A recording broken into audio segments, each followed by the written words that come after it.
আসসালামু আলাইকুম রহমতুল্লাহি বারকাতু। তো আজকে আপনাদের মাঝে আবারও একটা স্বামী স্ত্রী বশীকরণ তাবিজ নিয়ে আলোচনা করব।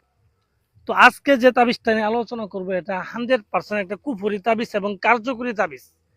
এই তাবিজটা এতটাই কার্যকরী যে এই তাবিজটা করার ফলে 72 ঘন্টার মধ্যে আপনার স্বামী যেই জায়গায় থাকুক, দেশে বিদেশে যেই জায়গায় থাকুক, সে আপনার জন্য পাগল হয়ে ছুটে আসবে আপনার কাছে এবং আপনার গুলাম হয়ে যাবে, আপনার দাস হয়ে যাবে।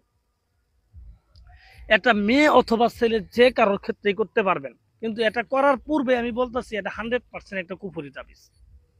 তো যারা নিজের স্বামীকে বা নিজের প্রেমিককে বশ করার জন্য বা বিয়ে করার জন্য বিভিন্ন কবিরাজ তান্ত্রিকের পিছিয়ে ঘুরতে ঘুরতে জীবনটা শেষ করে ফেলালেন কিন্তু কাজের কোনো রেজাল্ট পারেন না, আমি ওই সব লোকদের বলবো আপনারা আর কবিরাজের পিছিয়ে না ঘোরাঘুরি করে আমার দেখানো তাবিজটা নিয়ে কাজ করেন, আপনি 100% কাজ হবে। এবং এই কাজের বিনিময়ে আমাকে একটা টাকা দিতে হবে না, কোনো কিছু দিতে হবে না, আপনি নিজে করবেন। নিজে করবেন, আমারে কেন টাকা দিবেন? আপনি নিজের কাজ নিজে করে নেন, তাহলেই শেষ। তো ভিউয়ার্স, অনেকে বলতে পারেন ভাই অনেক কবিরাজ তান্ত্রিকের টাকা দিচ্ছি কাজ হয় নাই, হ্যাঁ অনেক কিছু করছি, বীর্য দিয়ে কাজ করছি, মাসিক রক্ত দিয়ে কাজ করছি, অনেক কিছু বলতে পারেন। তো তাদের ক্ষেত্রে আমি বলবো শুনেন, এই কবিরাজের কাছে টাকা দিলেও হবে না, আর বীর্য আর মাসিক রক্ত বা বীর্য দিলেও হবে না।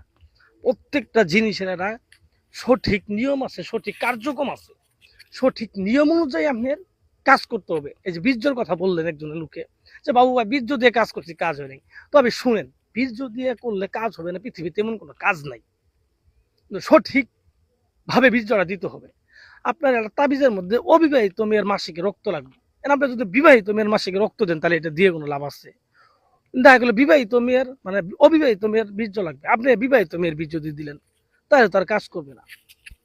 তো তাই বলে আগে নিয়মটা বুঝতে হবে কোন তাবিজের কি নিয়ম, ওই নিয়ম অনুযায়ী তারপর আপনার কাজ করতে হবে। তো যাই হোক, আমি কথা বাড়াবো না। আজকে যে তাবিজটা নিয়ে আলোচনা করতেছি এটা খুবই গুরুত্বপূর্ণ তাবিজ এবং খুবই শক্তিশালী। এটা আমার মুখের কথা না, আপনারা করবেন, হ্যাঁ করার পরে তারপরে রেজাল্ট পাবেন, তারপর আমার বলবেন। তো ভিউয়ার্স, আসলে আমি আপনাদের মাঝে কথাটা বাড়াইতে চাইতেছি না, কথা বাড়াইলে সারাদিন কথা বলা যাবে, কিন্তু কথা বলার চেয়ে আপনার গুরুত্বপূর্ণ বিষয় হচ্ছে বিষয়টা আপনাকে বোঝানো।